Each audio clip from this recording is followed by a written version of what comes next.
Kaugnay ng balitang yan, makakausap natin si ICC Assistant to Counsel, Attorney Cristina Conti. Magandang hapon sa inyo, Attorney Conti, and welcome back sa Arangkada Balita.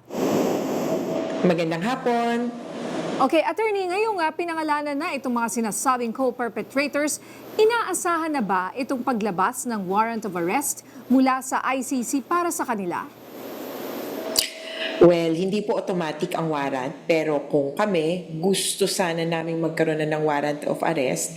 In particular, pagdidiinan po namin na yung ama ng Tokhang na sariling bansa niya, na si Bato de la Rosa ay masama na rin.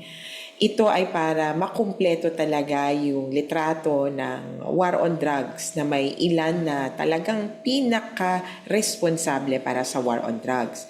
Pero sa ngayon, ang malinaw ay hindi po nagbukas ng kaso o nag-apply ng warrant of arrest ang ICC sa pamamagitan ng pag-disclose lamang ng pangalan nila dito sa document containing the charges.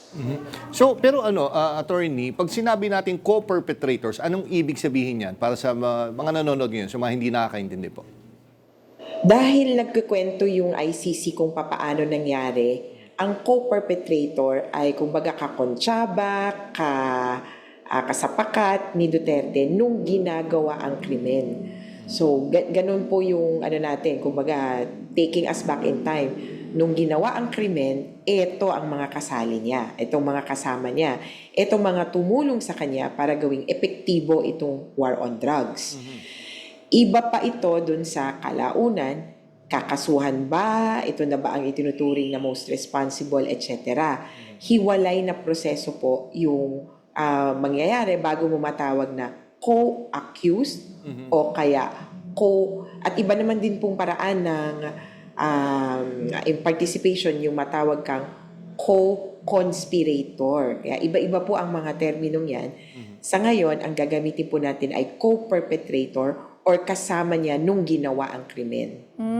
Okay, iba rin yung co-accused, tama ka? Ibig sabihin, at saka yung isa po, co-conspirator. Conspirator. Kasi pag conspiracy, ibig sabihin, kumbaga, nag-meeting kayo, kahit paano nag-usap-usap, mukhang dito sa kaso ni Duterte, ang kanilang pananagutan ay hindi lang simple na parang magkakasama kayo, the act of one is the act of all. Iba-iba ang naging role nila, iba-iba ng gampanin, may sariling task, kumbaga, yung nasa grupo nila.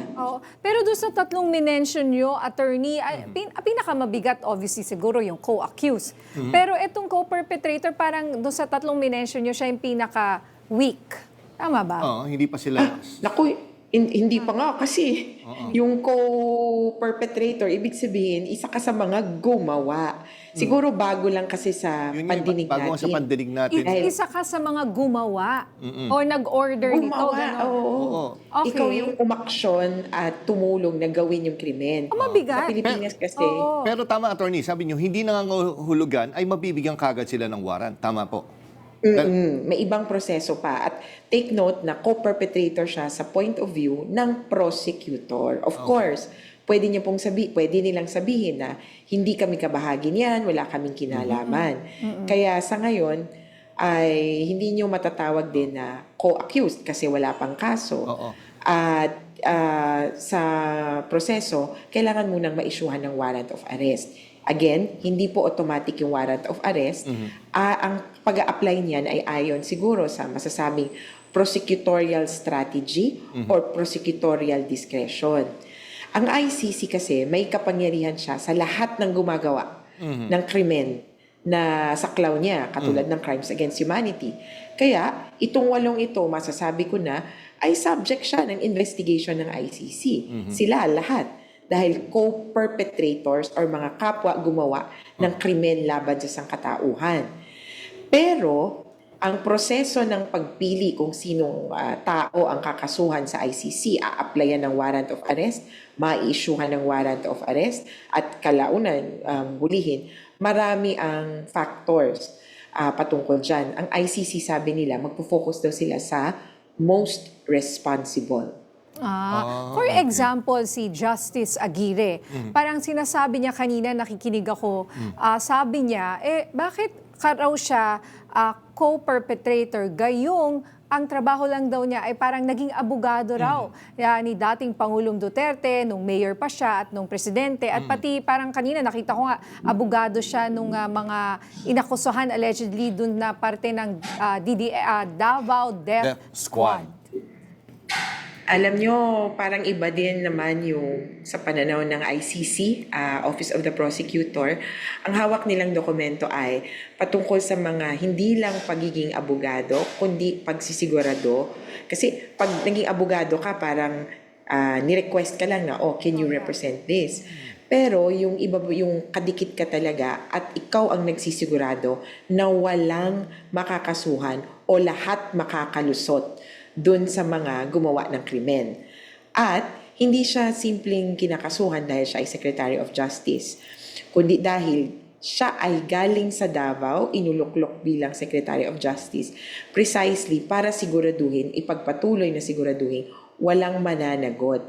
May statements attributed to former Secretary Aguirre na sabi ng prosecutor, kapag isinama mo sa statements ni Bato, pag isinama mo sa statements ni Duterte, sa pangkalahatan, ang ibig sabihin o ang feeling ng simpleng mamamayan, pwedeng pumatay ng tao sa konteksto ng war on drugs. Kung sakali ba, attorney, ito pinag-uusapan namin kanina ni partner bago umere, kunyari, itong mga co-perpetrators na to ay, kunyari, biglang sabihin ay willing sila maging parang, dito sa Pilipinas may ganun parang star witness or whistleblower. Dito sa ICC may ganun din ba? Walang gano'n na, di ba yung mga star witness, naka-shades, Yes, and tsaka yung kahit whistleblower. Sabihin nila, babaliktad sila. Pwede yon. Walang ganong konsepto yung ICC. So hindi pwede. Meron pa, nakadikit ay insider witness. Insider, dahil galing siya sa loob ng hierarchy, galing siya sa loob ng grupong di umano gumawa ng krimen. Insider rin dahil alam niya kung ano yung kalakaran doon sa pag-uutos. Pero, ito, wala pong immunity na ino-offer ng basta-basta sa mga ganong klaseng witnesses. Hindi porke nagbibigay ka na ng testimonya, hindi ka nila kakasuhan.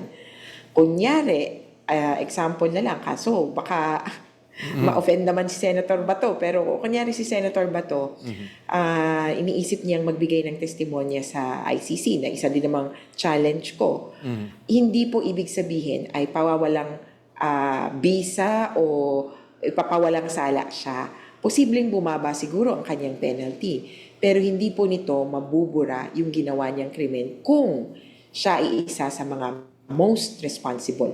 Hindi bibitawan ng ICC yung standard na ang most responsible ay dapat managot. Okay, ano naman po ang ibig sabihin nitong tinatawag na indirect co-perpetrator?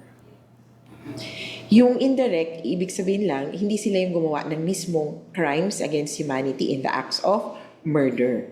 Hindi sila ang kumalabit ng gatilyo, hindi sila ang nandoon sa killing fields. At yung pagiging indirect ng perpetration nila ay ibig sabihin doon sila sa pagpaplano, sa pagsisiguro na maggaganap at pwedeng maganap ang killings. Kumbaga parang accessory.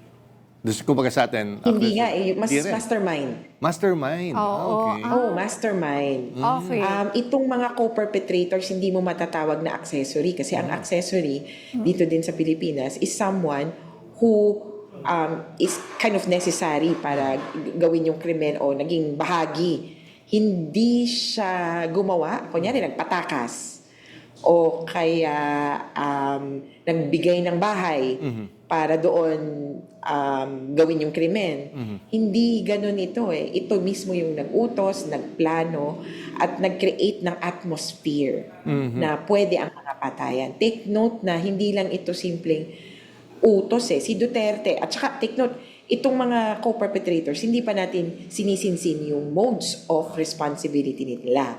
Kay Duterte lang, si Duterte lang ang bida sa February 23 hanggang 27. Ang modes of participation niya, yung paano niya ginawa, una, inutos niya. Pangalawa, induce o nagbigay siya ng pabuya Yeah, your words. para gawin ng mga tao yung patayan. At pangatlo, aiding and abetting. Tumulong siya, nagbigay siya ng climate kung saan okay lang pumatay. Alright. Okay, maraming salamat, Attorney Cristina Conti. Salamat!